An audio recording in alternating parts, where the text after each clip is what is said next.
Salutations à tous, c'est le frère Franck, toujours dans l'exhortation par la manifestation de la grâce du Vêpres de l'Oba et par l'enseignant Monaté Zulu Hassan. Il est permis qu'on puisse recevoir une nouvelle exhortation. Toujours dans Kalatambali, la Bible authentique sans erreur ni contradiction, disponible dans les éditions zululahassan.com. Donc pour tous ceux qui veulent se procurer le véritable rouleau, je vous exhorte à vous y rendre. Allez dans les éditions zululahassan.com, vous allez trouver Bible. Donc, nous allons aller dans le livre d'un puissant patriarche, toujours dans Kalatambale, du nom de Muna Gada. Muna Gada qui signifie le fils du tonnerre, qu'on va appeler Jack dans les Bibles actuelles classiques, mais son véritable nom c'est Muna Gada et c'était un noir. Oui, car la spiritualité est une question de race. Tous les patriarches et matriarches que l'Oba, par la manifestation de sa volonté, a permis qu'ils puissent venir dans le visible, sont uniquement de race noire.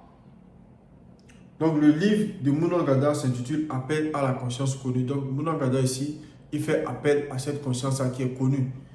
Donc nous allons aller à la page 780 au chapitre 3. Et le titre c'est la parole. La parole ici, on a la parole ici avec P majuscule. Donc la parole, là je m'exprime, c'est la parole. Donc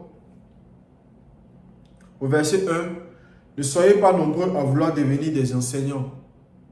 Car, virgule, vous le savez, mes frères et sœurs, celui qui enseigne doit toujours être sous l'inspiration du maudit. Point.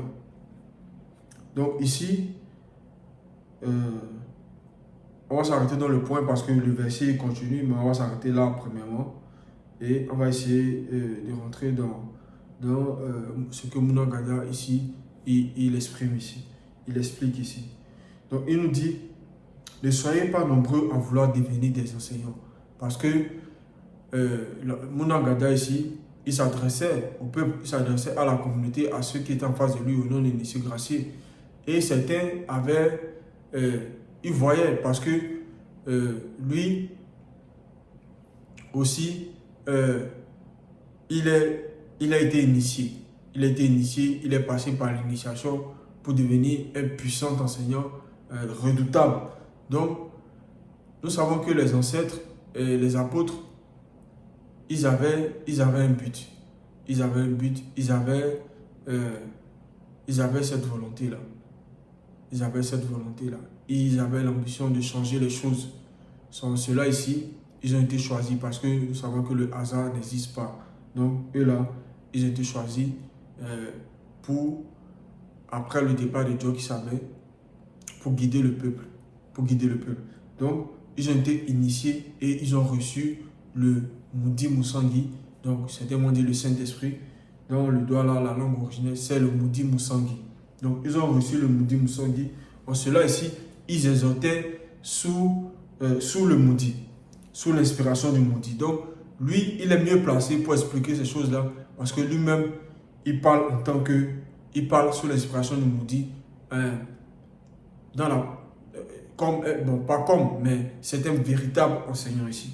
C'est un véritable enseignant. Donc, il sait comment ça se passe. Il sait comment ça se passe. Donc, il est à même de pouvoir dire à ceux qui ont le désir de vouloir devenir des enseignants, il a dit ici qu'il faut toujours être sous l'inspiration du maudit. Parce que dans le Vêpres de l'Oba, il n'y a pas de un côté chaud, un côté froid, non. Il faut être constamment chaud, constamment alimenté par le Vêpres, comme Essombe, oui, celui qu'on appelle Samson dans les Bibles actuelles classiques, qui était constamment alimenté par les 7 entités du début de la création. Donc, nous savons que aussi, lorsqu'il a divulgué son secret, il a été il a cessé d'être alimenté. Donc, c'était aussi, on peut dire, c'était aussi un châtiment. Donc, on poursuit dans le même verset du chapitre 3, verset 1. Dans le cas contraire, il sera châtié plus sévèrement. Donc, nous savons que le patriarche aussi, lorsqu'il a divulgué son secret, il a été, il a cessé d'être alimenté. Il a cessé d'être alimenté. Mais, ça n'a pas empêché bien plus tard, vous pouvez voir dans Kalatambale, de pouvoir se repentir et retourner, être reconnecté à la source. Donc ici, on voit aussi même cela aussi pour Tondor. Lorsqu'il manifestait des choses qui n'étaient pas selon le verbe, il a aussi été châtié. Et on voit cela pour plusieurs patriarches et matriarches, eux qui avaient pénétré des choses que ceux-là qui sont là n'ont pas pu pénétrer, ne pourront pas pénétrer. Il est dit, il faut être constamment sous l'inspiration du maudit. Donc il faut être toujours, quand on dit toujours, c'est pas lundi, tu as alimenté, tu es sous l'inspiration, mardi, non. C'est toujours, à chaque instant de notre quotidien. Donc il faut être toujours sous l'inspiration du maudit. Dans le cas contraire, il sera châtié plus sévèrement. Parce que lorsque tu as la responsabilité de guider le peuple, parce que tu vas enseigner des gens, tu dois montrer l'exemple. C'est pas enseigner seulement la théorie et puis dans la pratique, on voit que ça ne suit pas. Non, il faut être toujours alimenté, que ce soit dans la pratique, que ce soit dans la théorie. Il faut, ce qu'on dit doit refléter même ce qu'on vit. Donc, il n'y a pas, l'un va avec l'autre. Il n'y a pas de neutralité ici. Donc, il faut être constamment chaud. Au verset 2, plusieurs en effet commettent des écarts. Si quelqu'un ne commet pas d'écart quand il parle, c'est un homme parfait, capable de maîtriser son corps tout entier. Donc ici, il nous dit, plusieurs en effet commettent des écarts. Donc, ce que je vois là, vous qui êtes là en face de moi, ils voient des anomalies toujours de langage. Donc, il peut y avoir des anomalies par rapport à certaines phrases, à l'anti-vérité. Il y a des mots qui n'ont pas le sens souvent dans certaines phrases qui vont être prononcées. Donc, sur cela ici, il nous dit, plusieurs en effet commettent des écarts. Donc, il y a encore des écarts de langage, il y a des anomalies, il y a des antiphrases.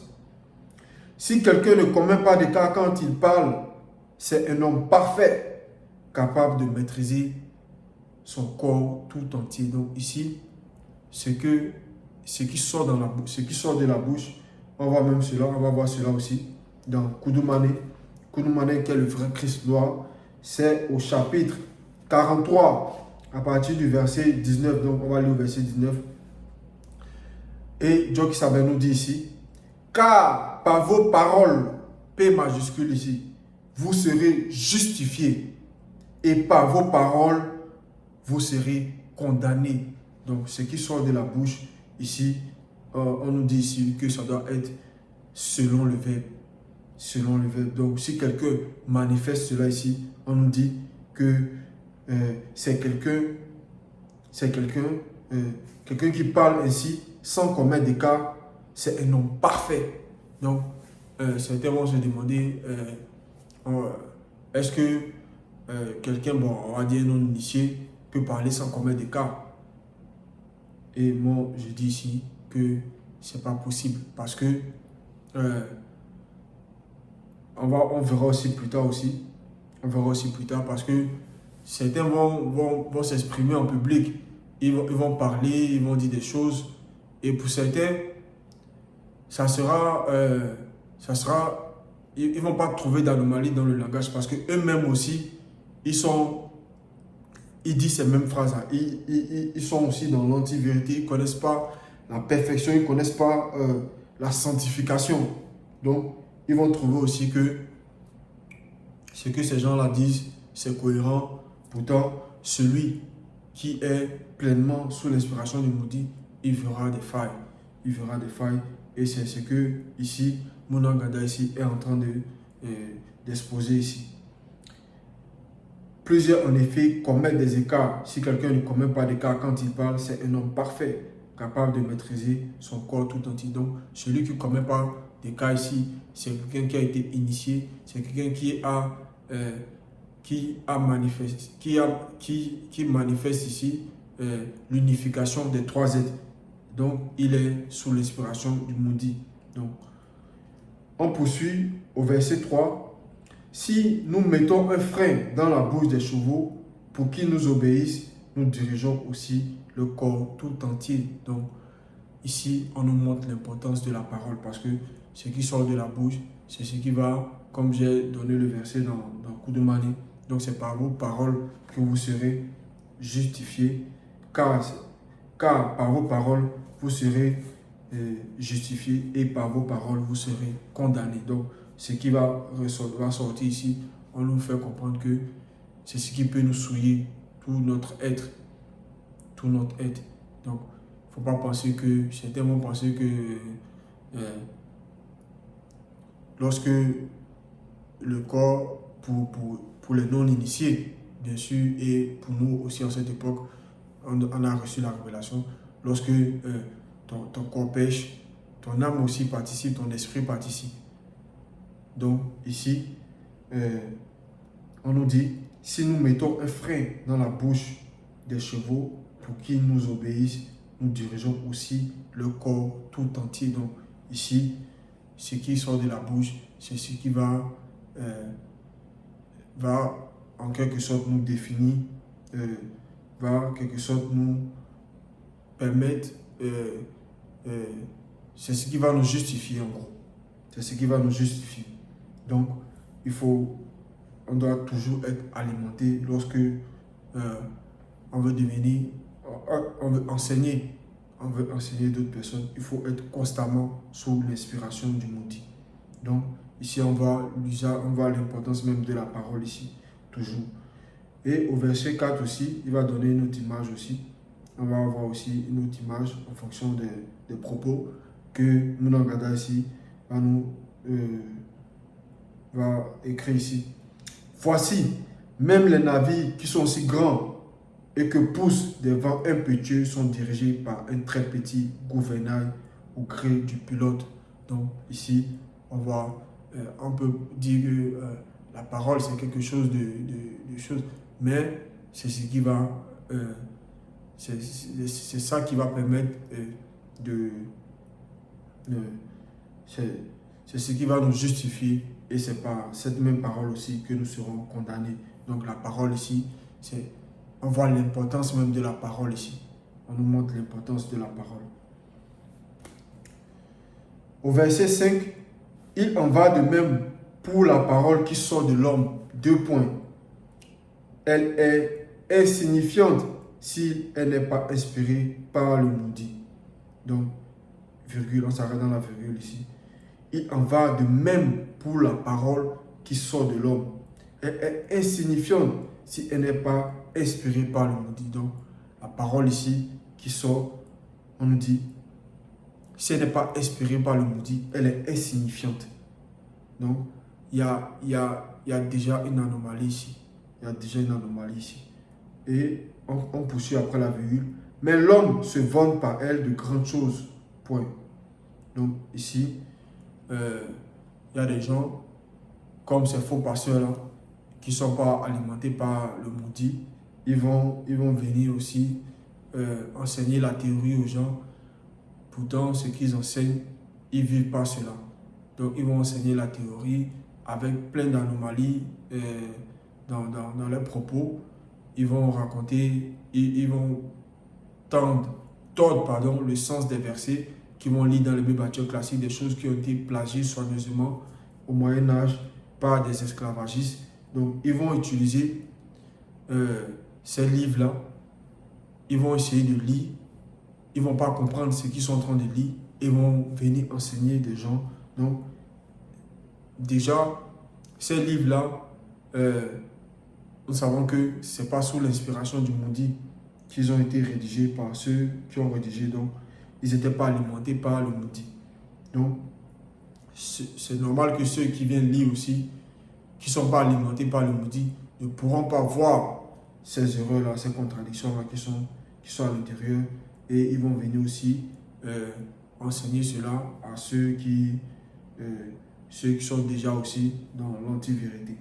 Donc, ici on nous dit, elle est insignifiante si elle n'est pas inspirée par le maudit. Mais l'homme se vante par elle de grandes choses. Donc, ils vont se donner des titres et ils vont dire qu'ils font des miracles, qu'eux, ils sont puissants, ils sont ceci, ils sont cela. Et ils vont se glorifier. Pourtant, ils vont se vanter. Et pourtant, on nous dit qu'elle est insignifiante. On poursuit toujours dans le même verset, après le point. Ne suffit-il pas d'un petit feu pour incendier une vaste forêt?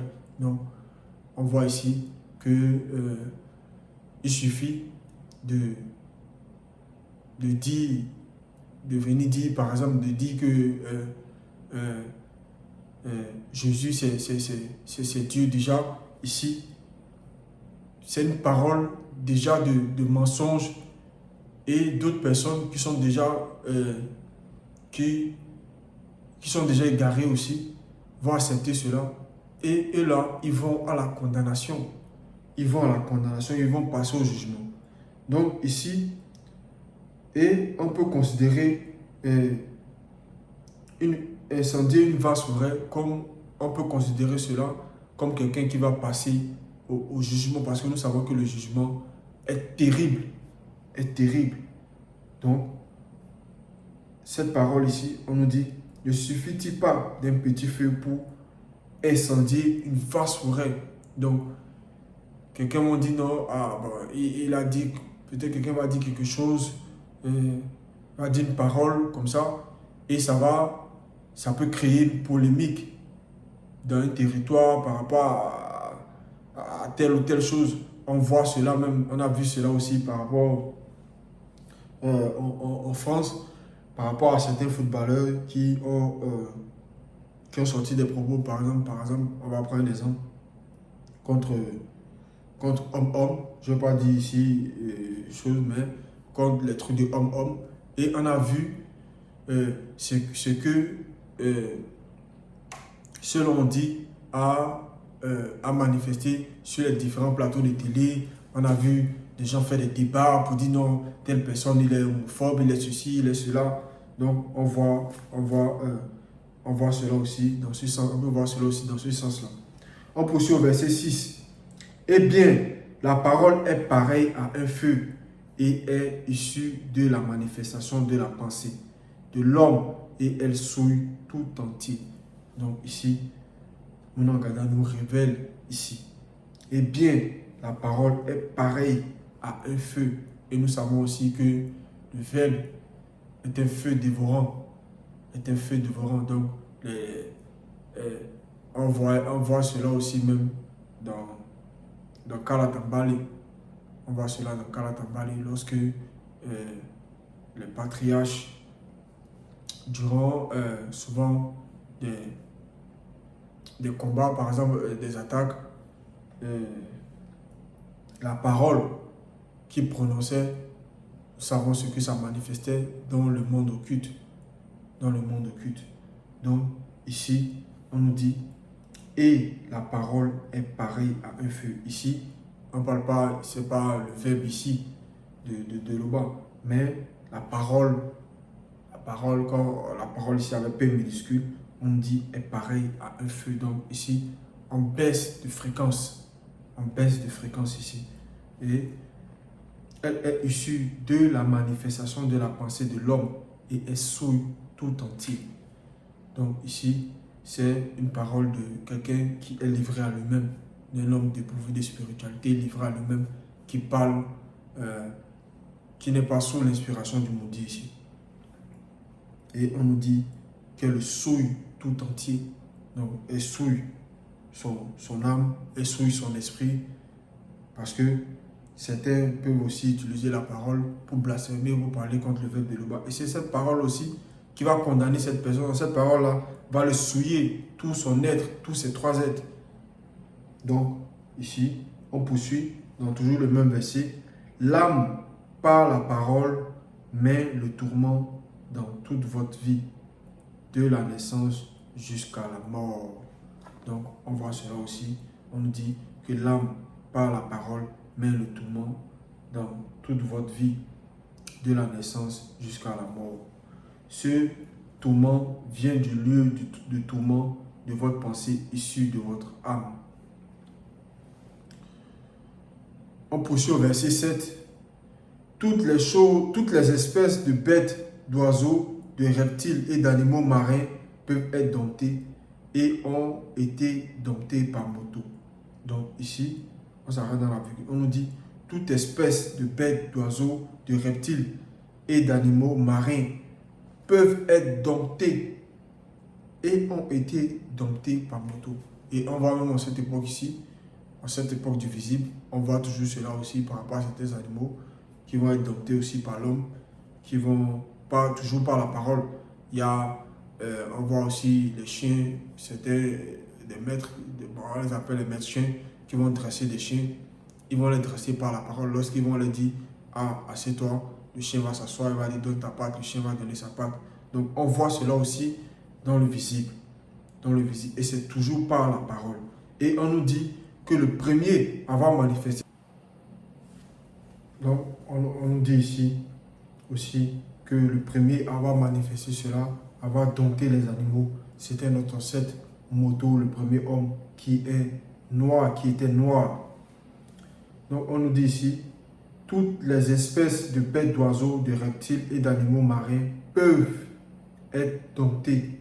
Donc, on nous dit que c'est possible qu'ils puissent être domptés. Et ont été domptés par Moto, y compris Sangwa Gongondo, Behemoth et Kokota Gongondo, le grand dragon Léviathan. Donc, les deux premières créatures, les deux premiers monstres marins qui ont été manifestés dans le visible. On poursuit au verset 8.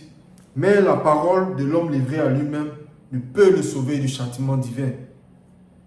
Elle est contradictoire et remplie d'anomalies. Et elle est un instrument utilisé pour donner une sentence de mort. Donc, on voit même cela dans le visible. La parole de l'homme livré à lui-même. L'homme livré à lui-même ici, c'est quelqu'un qui n'est pas alimenté par le verbe. C'est quelqu'un qui n'est pas soumis au verbe de Loba ici. Donc, lui, il parle selon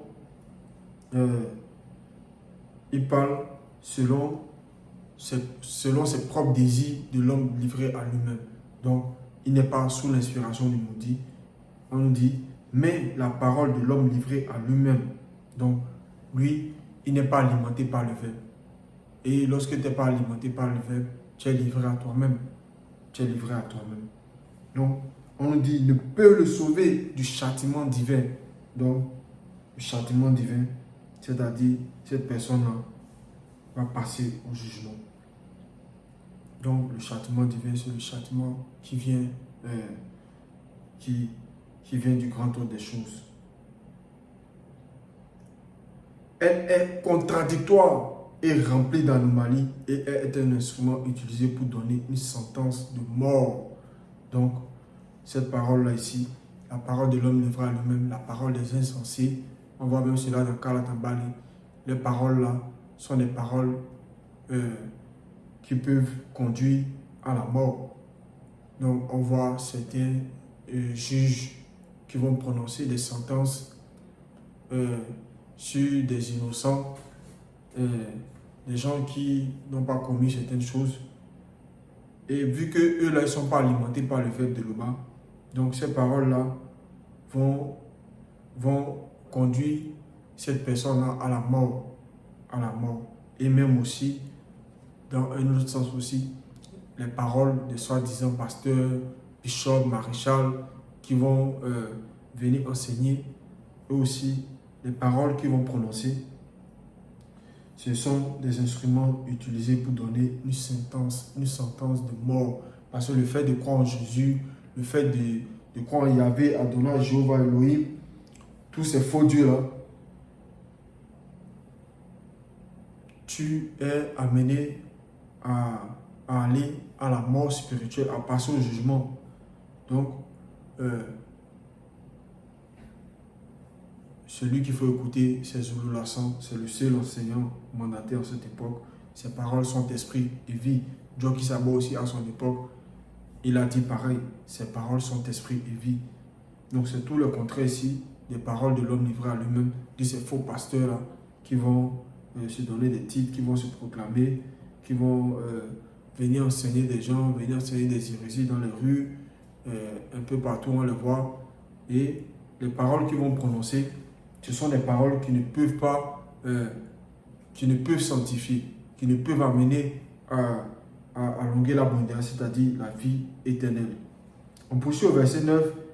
Par elle, vous l'utilisez pour louer Loba et par elle, vous l'utilisez pour les hommes. Donc, cette parole-là ici, on l'utilise pour louer l'Oba.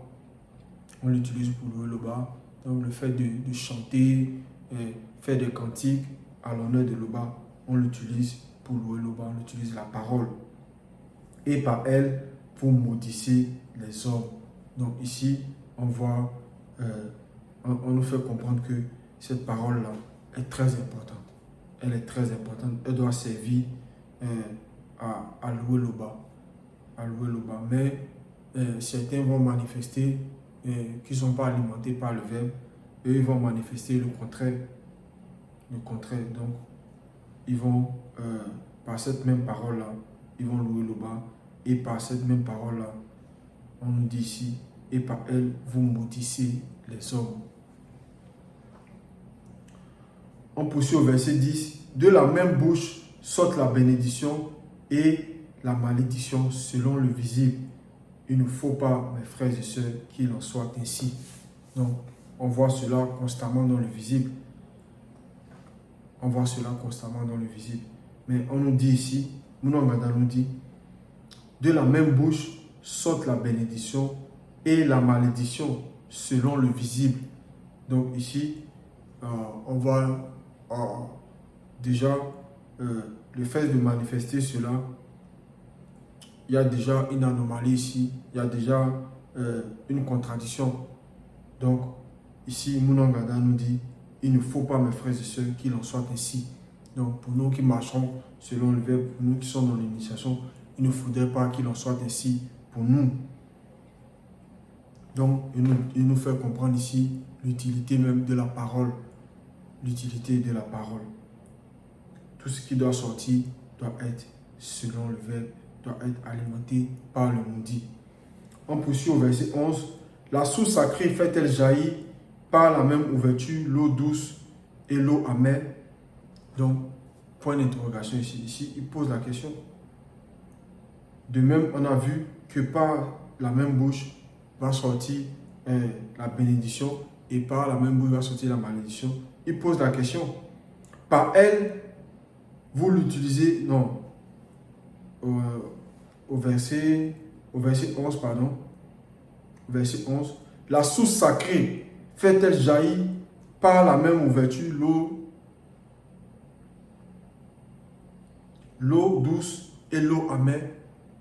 Donc, il pose la question ici. Par la même source. Donc ici, la source sacrée. Donc, quand quelque chose, cette source-là ici, et on nous dit ici qu'elle est sacrée. Donc, quelque chose de sacré déjà, c'est quelque chose d'important. C'est quelque chose qu'on ne doit pas souiller en fait. Donc, quelque chose qui est sacré ici. Donc, on nous dit ici, la source sacrée fait-elle jaillir la même ouverture, par la même ouverture, l'eau douce et l'eau amère? Donc, quelque chose de sacré ici ne peut pas, ne peut pas émaner de choses contradictoires. Deux choses contradictoires parce que l'eau douce l'eau amère va être le contraire de l'eau douce. Va être le contraire de l'eau douce ici. Et on nous dit ici, il pose la question et on poursuit au verset 12. Un manguier, mes frères et sœurs, peut-il produire naturellement des avocats? Point d'interrogation. Il pose la question. C'est pas qu'il ne connaît pas la réponse, mais il pose la question à ceux qui l'écoutent. La source sacrée, et là il nous donne la révélation, la source sacrée doit seulement produire de l'eau douce. Donc ces paroles-là qui émanent de nous doivent être des paroles douces, des paroles de bénédiction, des paroles de bonté, des paroles qui sont alimentées par le verbe de l'Oba, qui émanent de la source. Qui émanent de la source. Donc, dans la source sacrée, il ne va pas avoir deux choses contraires. Non, ce n'est pas possible. Et c'est ce que Mounan Gaga ici, il nous fait comprendre ici. Un manguier, mes frères et sœurs, peut-il produire naturellement les avocats? Donc dans la source sacrée, il ne peut pas y avoir d'erreur, il ne peut pas y avoir de contradiction. Comme on le voit dans les Bibles actuelles classiques, rempli d'erreurs et de contradictions. En tant que Kalatambale, c'est le même esprit jusqu'à la fin. Sans erreur, sans contradiction, sans mensonge. Donc, nous voyons, même dans les différents récits, nous voyons comment tous les récits vont ensemble. Donc, il n'y a pas de contradiction ici. C'est pas tel prophète va venir dire telle chose et plus tard, un autre va venir dire le contraire. Non. Ici, tous sont sous l'inspiration du maudit. Donc, c'est là même on voit la véritable source. On voit que les ancêtres étaient dans une seule et unique source. Donc, ils étaient alimentés par le verbe de Loba. Et le maudit ne peut se tromper. On poursuit au verset 13. Donc, avant, il y a la sagesse qui vient du grand ordre des choses. Donc, au verset 13, lequel d'entre vous est sage et intelligent? Point d'interrogation. Qu'il montre ses œuvres par une bonne conduite avec la douceur et la sagesse selon le verbe. Donc, on a une annotation ici, d'aller. D'aller, c'est celui que vous allez appeler Pierre dans la Bible actuelle classique, mais son véritable nom, c'est d'aller. Donc, on va voir dans le livre d'aller, c'est au chapitre 1 du verset 37. C'est à la page 785. Donc, d'aller 1, 37. Ayez une bonne conduite parmi les non-initiés, les blancs et les sans-mêlés. Donc ici, que ce soit avec ceux qui sont dans le verbe, ceux qui ne sont pas dans le verbe, les blancs et les sans-mêlés, ils doivent voir en nous que nous sommes différents par rapport à eux. Donc, même s'ils ils profèrent des injures, ils calomnient, nous, on doit toujours marcher selon le verbe. On doit toujours marcher selon le verbe, ne pas dire de gros mots, ne pas insulter, tout ça.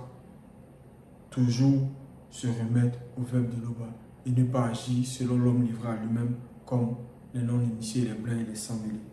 Donc sans cela ici, eux ils vont voir la différence par rapport à eux. Ils vont voir la douceur, la sagesse qui émane du verbe de Loba. Mais, verset 14, mais si vous avez dans votre cœur un zèle amer et un esprit de dispute, ne vous glorifiez pas et ne mentez pas contre la vérité. Donc ici, Monongada nous dit ici, mais si vous avez dans votre cœur, donc s'il y a quelque chose dans votre cœur, un zèle amer et un esprit de dispute, donc il pointe ces choses-là. Il pointe ces choses-là qui peuvent souiller.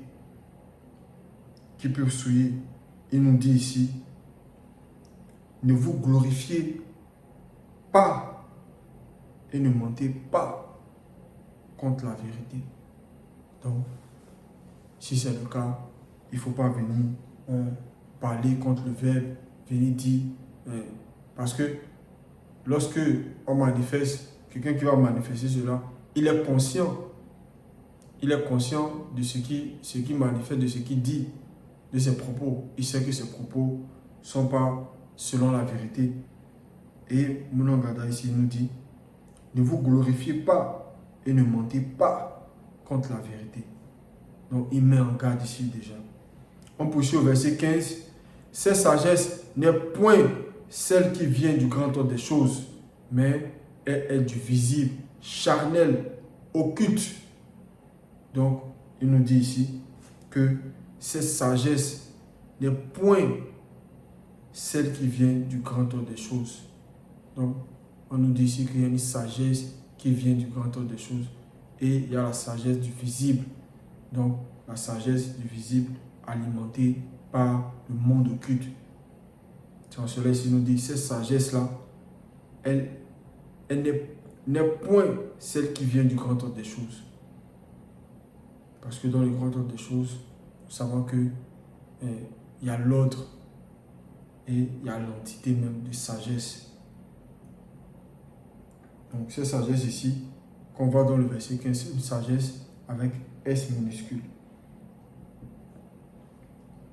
N'est point celle du grand ordre des choses, mais elle est du visible, charnel. Donc elle n'a rien de spirituel, occulte, donc alimenté par les démons, par les anges dessus, par Satan, le Boudimabobé, mauvais esprit. Verset 16. Car là où il y a un zèle amer, il y a aussi un démon de confusion et de dispute.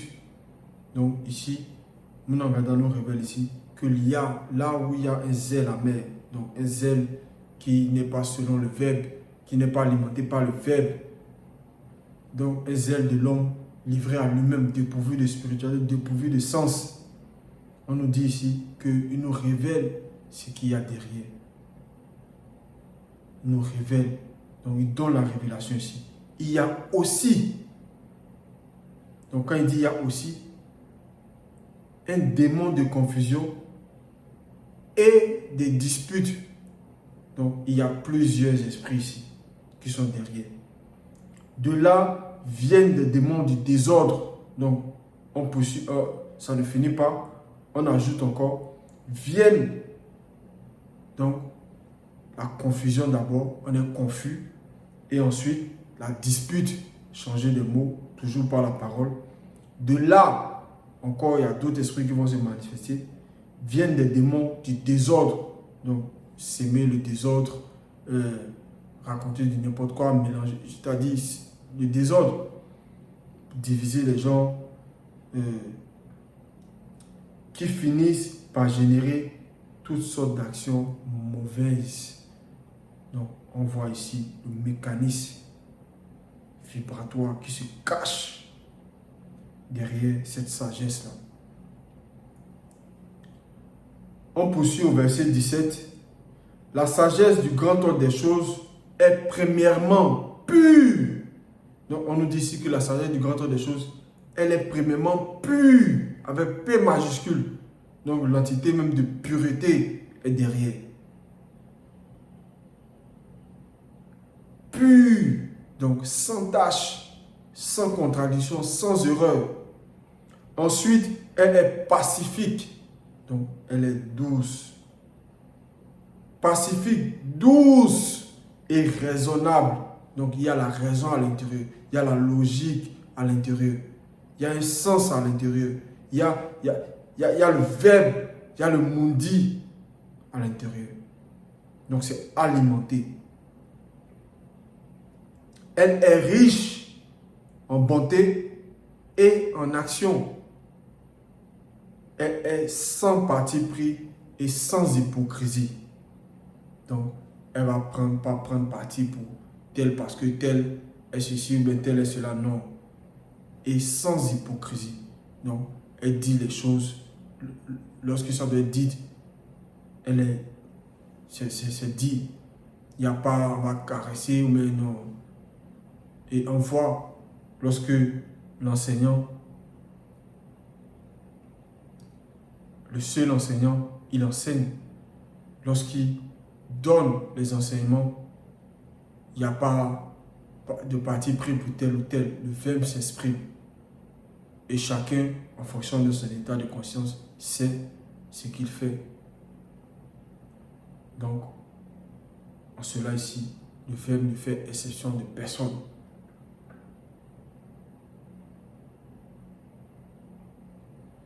Donc, tous sont, lorsqu'il y a le verbe doit s'exprimer, le verbe s'exprime.